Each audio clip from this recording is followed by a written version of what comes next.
Greetings, everyone. Pete Pardo here from Sea of Tranquility. Welcome to day 31, the finale of our favorite rock guitar teams of all time. We've been counting them down each and every day here in October, 31 days in the month.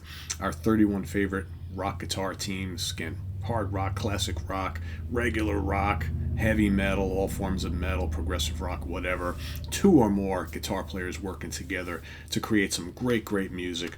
Two great lead players, maybe a great lead player and a terrific rhythm guitar player, maybe three guitar players, right? We've seen all sorts of cool configurations this month. So on our final day here, again, it was tough to pick from all of the last group of guitar configurations that I had available that I had hand-picked out. But I decided to go with this particular one that they actually didn't play together for all that long. Really, we're talking about like maybe 2 years, and then briefly many years later, but these two guys worked really well together. This is a perfect example of a kind of veteran at the time, although the main guy was pretty young as well, bringing a really young upstart into the band, and the two of them really shining. Of course, I'm talking about Santana, Carlos Santana, and a very young Neil Schon, of course, who would go on to lots of fame and fortune with the band Journey, but of course he got his start in the Santana band, of course, for this third album, Santana 3, sometimes also just known as Santana. Proved to be a great foil, great partner to the already getting to be legendary guitar skills of Carlos Santana, right? The first two Santana albums did mad business out in the touring circuit, doing lots of business. And Carlos, one of those great up and coming guitar heroes out of the kind of the Bay Area of section of California. Stumbling upon my words here this morning. But here, we got all sorts of great Latin-tidge rock songs, psychedelic rock songs, a little bits of jazz fusion coming into the music here as well. Batuca, you got No One to Depend On, Guajira, Jungle Struts, everything's coming our way, Toussaint Le Overture, Everybody's Everything. Good hard rockin' album. It's got the blistering leads of both Carlos and Neil, who had, different styles, but yet they sounded like perfect for each other.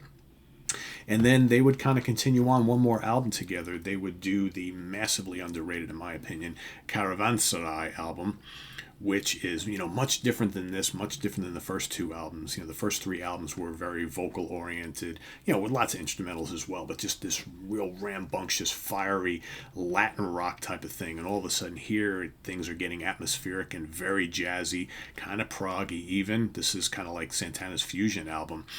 Carlos, all sorts of influences coming his way, and his music is just developing and going all over the place. Here you got, Eternal Caravan of Reincarnation, Waves Within, Look Up to See What's Coming Down, Just in Time to See the Sun, Song of the Wind, gorgeous stuff on here. And again, lots of keys, lots of percussion, but it's all very atmospheric. And then these swirling, weaving guitar lines throughout here, sometimes really ferocious and stabbing, other times just absolutely beautiful and lyrical.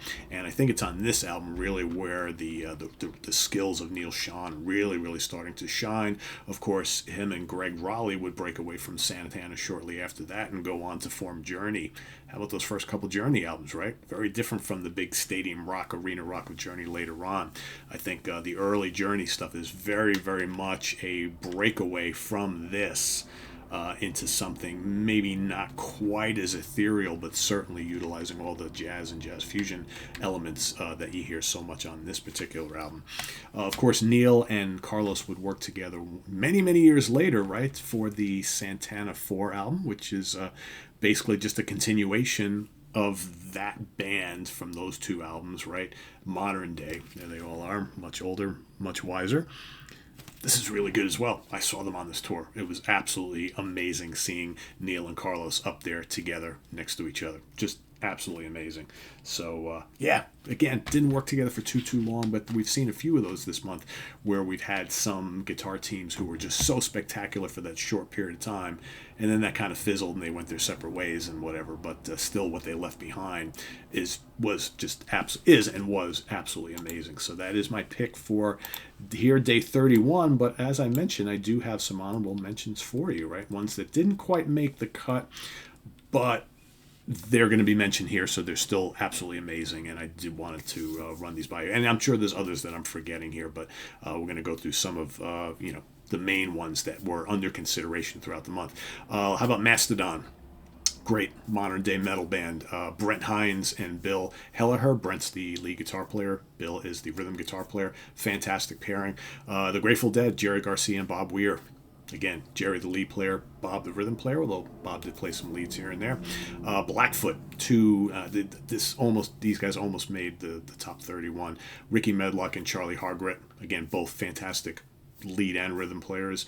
The Eagles, how about Don Felder and Joe Walsh? What a great lead guitar team those two guys were. You got Glenn Fry also on rhythm guitars and acoustic guitars, so really you have a trio there. Slayer, the great Slayer, Kerry King and Jeff Hanneman. Can't have this conversation without those two guys. Fates Warning, Jim Mathios and Frank Oresti.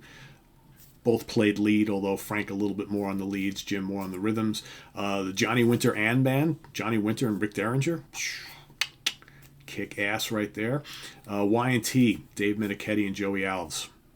Lead and rhythm right there. Boston, Tom Schultz and Barry Goodrow. Again, that's kind of a weird one because we know that their time together was very, very short, and it's always kind of questionable who actually played the lead guitars on those first two Boston albums, although on tour they certainly scorched it up together. Wish we heard more from that combo right there, to be honest with you. 38 Special, Don Barnes and Jeff Carlisi. Two terrific lead and rhythm players. The Alice Cooper Group, Glenn Buxton and Michael Bruce. Glenn the lead player, Michael the rhythm guy. Halloween. Early on, you had Michael Wycath and Kai Hansen. Great, great guitar duo. Both fantastic lead players. They almost made my top 31. Great, great duo right there. And then once Kai left, you bring in Roland Grappow. Continued to be excellent, right?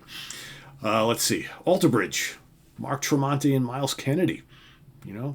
Mark is mainly the lead guy in that band, but Miles does play some leads on there. Both excellent, excellent chunky rhythm players. What else we got here? Fleetwood Mac, Peter Green and Danny Kirwan. You could throw Jeremy Spencer in there too if you want, but for me, the two great guys in that band were Peter Green and Danny Kirwan early on. And then Danny Kirwan and Bob Welsh, right? Just a couple years later. Kiss, Paul Stanley and Ace Frehley. Again, Paul the rhythm guy, Ace the lead guy. Fantastic duo right there. Metallica, Kirk Hammett and James Hetfield. Of course, James Hetfield, probably one of the greatest metal rhythm guitar players of all time.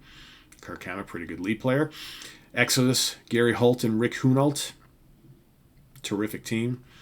Ted Nugent. How about Ted Nugent himself as the fantastic lead and riff guy? And, Derek St. Holmes, who sang a lot early in the band and also a pretty damn good rhythm guitar player as well. Also a pretty good lead player, but of course, when you got Ted in the band, you're just playing rhythms, buddy. How about keeping in this? How about Damn Yankees? Ted Nugent and Tommy Shaw. Terrific, terrific. BTO, Bachman Turner Overdrive. Randy Bachman and Blair Thornton. And then early on in the band, Tim Bachman, right? So you had Randy. When Randy and Tim were together, it was mostly Randy doing all the leads. And then when Tim left and Blair came into the band, Blair, a really good lead guitarist as well. They both played lead and rhythms at that point in time. And then last but not least, Accept, the great German heavy metal band. Wolf Hoffman and Herman Frank. Wolf, of course, tremendous, tremendous lead player, also a great riff master. Herman Frank mainly playing the rhythms at this time back in the band. So there you have it. So you guys want me to run down my list? I'm going to put it in the comments anyway, but we've got number 1 was Judas Priest, KK, and Glenn Tipton. Number 2, Rolling Stones, Keith Richards and Mick Taylor. Number 3, Scorpions, Matthias Jabs and Rudolf Schenker, as well as Rudolf Schenker and Uli John Roth. Number 4, Steve Hunter and Dick Wagner. Number 5, AC/DC, Malcolm and Angus Young. Number 6, Wishbone Ash, Andy Powell and Ted Turner, as well as Andy Powell and Laurie Weisfeld. Number 7, The Outlaws, Huey Thomason, Freddie Sale and Billy Jones. Number 8, Opeth with Peter Lindgren and Michael Ackerfeld, as well as Michael Ackerfeld and Frederick Ackerson. Night Ranger, Brad Gillis and Jeff Watson. Number 10, Whitesnake, Bernie Marsden and Mickey Moody. Number 11, Merciful Fate with Hank Sherman and Michael Denner. Number 12, Lynyrd Skynyrd with Alan Collins and Gary Rosington and Ed King and Steve Gaines, right? Those 3 guitar armies. Number 13, King Crimson, Robert Fripp and Adrian Belew. Number 14, Styx, Tommy Shaw and James Young. Number 15, Blue Oyster Cult with Buck Dharma and Eric Bloom. Number 16, Pat Travers Band with Pat Travers and Pat Thrall. Number 17, Megadeth, Marty Friedman and Dave Mustaine, although you got Dave Mustaine and Chris Poland, Dave Mustaine and Jeff Young, Dave Mustaine and Kiko. I mean, Dave Mustaine, every guy he's ever played with has been fantastic. 18 with Heart, Nancy Wilson and Roger Fisher. 19, Kansas, Rich Williams and Kerry Livgren. Number 20, Iron Maiden, Dave Murray and Adrian Smith. Throw Yannick Gers in there if you like as well. Number 21, Humble Pie, Steve Marriott with either Peter Frampton or with Clem Clemson. Both great guitar teams. 22, the Doobie Brothers, Patrick Simmons and Tom Johnston. Number 23, Thin Lizzy, Scott Gorham and Brian Robertson. You could also do Scott Gorham with John Sykes, Scott Gorham with Gary Moore, Scott Gorham with Snowy White. But for me, the main one is Gorham and Robertson. Number 24, Molly Hatchet, the three-guitar army of Dave Lubeck, Dwayne Rollin, and Steve Holland. Number 25, Queensryche, Michael Wilton and Chris DeGarmo. Number 26, Testament, Alex Skolnick and Eric Peterson.